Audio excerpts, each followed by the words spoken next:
ஆண்டவராகிய இயேசு கிறிஸ்துவின் நாமத்தினாலே இந்த நாளிலும் கூட ஒரு மிஷனரி குறித்து நாம் அறிந்து கொள்ளலாம். இந்த நாளிலே கிரகம் ஸ்டெயின்ஸை குறித்து நாம் அறிந்து கொள்ள போகிறோம். அவர் பார்த்தீங்கன்னா ஆஸ்திரேலியா தேசத்திலே பிறந்தவர். 1941ஆம் ஆண்டு பிப்ரவரி 18ஆம் தேதி வில்லியம்ஸ் எலிசபெத் என்ற தம்பதியினருக்கு மகனாக பிறந்தார். அவர் நல்ல ஒரு கிறிஸ்தவ குடும்பத்திலே வளர்க்கப்பட்டவர்.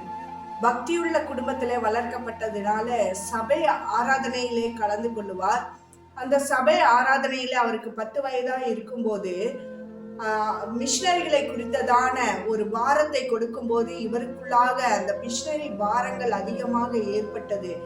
அப்போ இருந்தே இவர் ஜெபிக்க ஆரம்பிச்சார். ஆண்டவரே, எனக்கும் இந்த மிஷனரி குறித்ததான தாகம் இருக்கு, ஆண்டவரே என்னையும் பயன்படுத்துங்கன்னு சொல்லி அனுதினமும் நல்ல ஜெபத்திலும் வேத தியானத்திலும் வளர்ந்தவராக காணப்பட்டார். அப்போ பார்த்தீங்கன்னா ஒரு நாள் அவர் நல்ல வேலையில இருந்தார். ஒரு எழுத்தாளராக வேலை செய்து கொண்டிருந்தார்.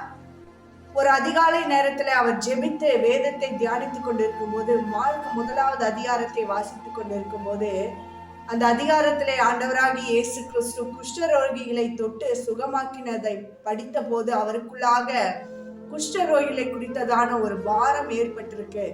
ஐயோ, இந்த குஷ்டரோகிகளுடைய நிலைகள் எவ்வளவு கொடூரமாக இருக்கு, அவர்கள் எவ்வளவு மனவேதனையோடு இருக்காங்க, அவங்க இருளிலே வாழ்கிறவர்களாக அழிந்து போறாங்களே, இரட்சகராகிய இயேசு கிறிஸ்துவை குறித்த அறிவு அவர்களுக்கு இல்லாம போகுதேன்னு சொல்லி அந்த பாரத்தை எடுத்துக்கொள்ளும் போது ஆண்டவர் இடத்துல ஜெபித்தாராம். ஆண்டவர் அவருக்கு தரிசனத்தை கொடுத்திருக்கிறார். அப்போ பார்த்தீங்கன்னா அந்த எழுத்தாளர் வேலையை அவர் ராஜினாமா செய்து விட்டு ஒரு வேதாகம கல்லூரியிலே படித்து அந்த இடத்துல இருந்து மிஷனரிகளை அனுப்பும்படியாக அவர்கள் பிரயாசப்பட்ட போது அவர் ஒடிசாவுக்கு அனுப்பப்பட்டார். அந்த ஒடிசாவுக்கு வந்து அவர் குஷ்டரோகிகளுடைய நிலைகளை அறிந்து கொண்டார். அந்த குஷ்டரோகிகள் பார்த்தீங்கன்னா தெருவிலே அவர்கள் ஒதுக்கப்பட்ட நிலையாக, குடும்பத்தை விட்டு அவர்கள் துரத்தப்பட்ட நிலையிலே, அவர்கள் மருந்து மாத்திரை இல்லாத சூழ்நிலையில, சரியான ஆகாரம் இல்லாத சூழ்நிலையிலே, மற்றவர்களிடத்திலே பிச்சை கேட்கிற ஒரு நிலையிலே வாழ்ந்து கொண்டிருந்தார்கள். இவர்களை பராமரிக்கிறதுக்கு ஏற்கனவே ஏதாவது முயற்சி செய்திருக்காங்களான்னு சொல்லி அவர் விசாரித்த போது பார்த்தீங்கன்னா 1798ஆம் ஆண்டு மயூர்பஞ்ச் என்ற மகாராஜாவால இப்படி ஆதரவற்றவர்களுக்காக ஒரு இல்லம் துவங்கப்பட்டது. அந்த காலத்துல ஆஸ்திரேலியாவில இருந்து ஆலன்பி என்ற ஒரு மிஷனரி பார்த்தீங்கன்னா இந்த இயக்கத்தை எடுத்து நடத்தி ஆதரவற்று கிடந்ததான இந்த தொழுநோயாளிகளுக்கு அவர்கள் உதவி செய்து அவர்களை பராமரித்த ஆண்டவருடைய அன்பை அவர்களுக்கு சொல்லி அவர்களை விடுதலையாக்கி அவர் அந்த பணியை அதிகமாக வளர்த்தி இருக்காங்க. அதை கேள்விப்பட்டவுடன் இவர் ஆண்டவருக்கு அதிகமாக நன்றி செலுத்தி அந்த இடத்துல போய் மறுபடியுமாக தன்னுடைய பணியை தொடர்கிறார். அந்த இடத்துல தன்னார்வ தொண்டு செய்வதற்காக இவர் தன்னை அர்ப்பணித்துக் கொண்டார்.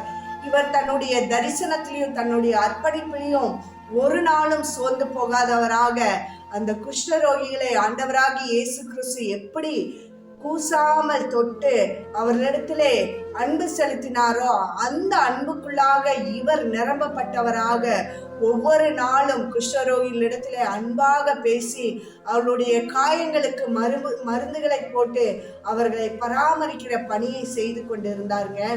அவருக்கு மனைவியாக வந்தவர்கள் பார்த்தீங்கன்னா கிளாடிஸ் என்பவர். அவர்களும் 13 வயதிலே ஊழிய தரிசனத்தை பெற்றவர்களாக அவர்கள் பார்த்தீங்கன்னா மருத்துவ தாதியாக பயிற்சி பெற்று இன்னுமாக பேறுகால பயிற்சிகளையும் பெற்றவர்களாக ஆண்டவருக்காக ஊழிய செய்யும்படியாக அந்த தொழுநோயாளிகள் மத்தியில இருவருமாக இணைந்த ஊழியத்தை நிறைவேற்றினார்கள். இவர்களுக்கு பார்த்தீங்கன்னா 3 குழந்தைகள் இருந்தார்கள். எஸ்தர், தீமோத்தேயு, பிலிப்பு என்ற குழந்தைகள். அவர்கள் பார்த்தீங்கன்னா ஊட்டியில ஒரு ஸ்கூல்ல படிக்க வச்சிருந்தாருங்க. அவர்கள் லீவு நாட்களிலே இவர்களோடு வந்து ஊழியத்திலே இருப்பார்கள்.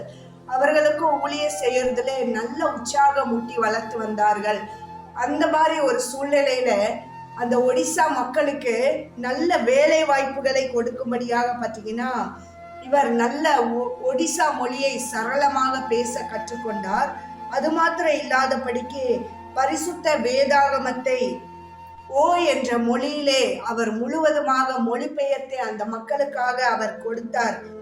இன்னுமாக பாத்தீங்கன்னா கயிறுகள் செய்கிற வேலைகளையும் சவால் புல் மர இலைகளை கொண்டு எப்படியாக கூடை பின்னுவது பாய் பின்னுவது என்ற கைத்தொழில்களையும் கற்றுக் கொடுத்தவராக அந்த மக்களுக்கு நல்ல ஒரு முன்னேற்றத்திற்கான வழிவாசல்களை திறந்து கொடுத்தவராக இவர் அந்த இடத்துல பணி செய்திருக்கிறாருங்க. நல்ல சமுதாயத்திலே மக்கள் ஆண்டவருடைய அன்புல வளரக்கூடிய ஒரு நல்ல பணிகளை அவர் செய்து வந்தார். அது மாத்திரம் இல்லாதபடிக்கு பார்த்தீங்கன்னா மனோகர்பூர் என்ற ஒரு காட்டுப்பகுதி, அந்த மலை பிரதேசத்துல வாழ்கிறதான அந்த பழங்குடியினர் கிராமங்களிலே 14 ஆண்டுகளாக அங்கு சென்று அந்த மக்களுக்கும் ஆண்டவருடைய அன்பை சொல்லி அவர்களையும் கிறிஸ்துக்குள்ளாக வளர்த்தி இருக்கிறார். அதன் மூலியமாக அங்க இருக்கிற ஜனங்கள் எல்லாம் கிறிஸ்தவ அன்பை அறிந்து கொண்டார்கள். 14 ஆண்டுகளாக 250 கிலோமீட்டர் கரடு முரடான காட்டுப்பாதை வழியாக அவர் சென்று இந்த ஊழியத்தை நிறைவேற்றினார். ஜனவரி மாதம் 1999 ஆண்டு 22ஆம் தேதியில பார்த்தீங்கன்னா இவர்கள் இந்த ஊழியத்தை செய்து அவரும் 2 மகள்களும் அந்த ஊழியத்திற்காக மனோகர்பூர் என்ற ஒரு காட்டுப்பகுதி மலை பிரதேசம் பழங்குடியினர் கிராமங்கள் இருக்கக்கூடியதான அந்த இடத்துல 14 ஆண்டுகளாக இவர் கர்த்தருடைய ஊழியத்தை அந்த பகுதி ஜனங்களுக்கும் நிறைவேற்றி முகாம்கள் மூலியமாக கர்த்தருடைய அன்பை வெளிப்படுத்தி வந்தாருங்க. 250 கிலோமீட்டர் மைல் தூரங்கள் கடந்து போகக்கூடிய அந்த கிராம பகுதிக்கு இவர் தவறாமல் ஒவ்வொரு ஆண்டு காலமும் போய் அந்த மக்களிடையே இருந்து பணி செய்து வந்ததை அறிந்த பிடிக்காத இவர் மேல கோபம் கொண்டதான ஜனங்கள் பார்த்தீங்கன்னா இவரை கொல்லும்படியாக அவர்கள் திட்டமிட்டு அவரும் 2 மகன்களும் பார்த்தீங்கன்னா ஜீப்ல இரவு நேரத்துல தூங்கும் போது அவர்கள் ஜீப்ல சீமனை ஊற்றி அவர்களை பற்ற வைத்து அவர்கள் மரிக்கும்படியாக அந்த இடத்துல ஒரு கொடூரமான காரியங்கள் நடந்தது. இந்த செய்தியை அவருடைய மனைவிக்கும் மகளுக்கும் அறிவிக்கப்பட்ட போது அவர்கள் மிகவும் கலங்கி அவங்க சொன்னாங்களாமா, நாங்க இப்படிப்பட்ட கொலைகளை செய்து அவர்களை மனதார மன்னிக்கிறோம், ஆண்டவருடைய அன்பு அவர்கள் மேலே இறங்கட்டும், அவர்களும் ரட்சிக்கப்படணும்னு சொல்லி அவர்கள் மனதார தன்னுடைய மன்னிப்பை கொடுத்தது நிமித்தமாக உலகமே வியந்து பார்த்ததா. அதன் மூலியமாகத்தான் கிரகம் ஸ்டெயின்ஸ் என்ற ஊழியர் இப்படியாக ஒடிசா பகுதியில ஊழியத்தை நிறைவேற்றினார் என்று உலகம் முழுவதுமாக அறியப்படும்படியான ஒரு வாய்ப்பு கிடைத்தது.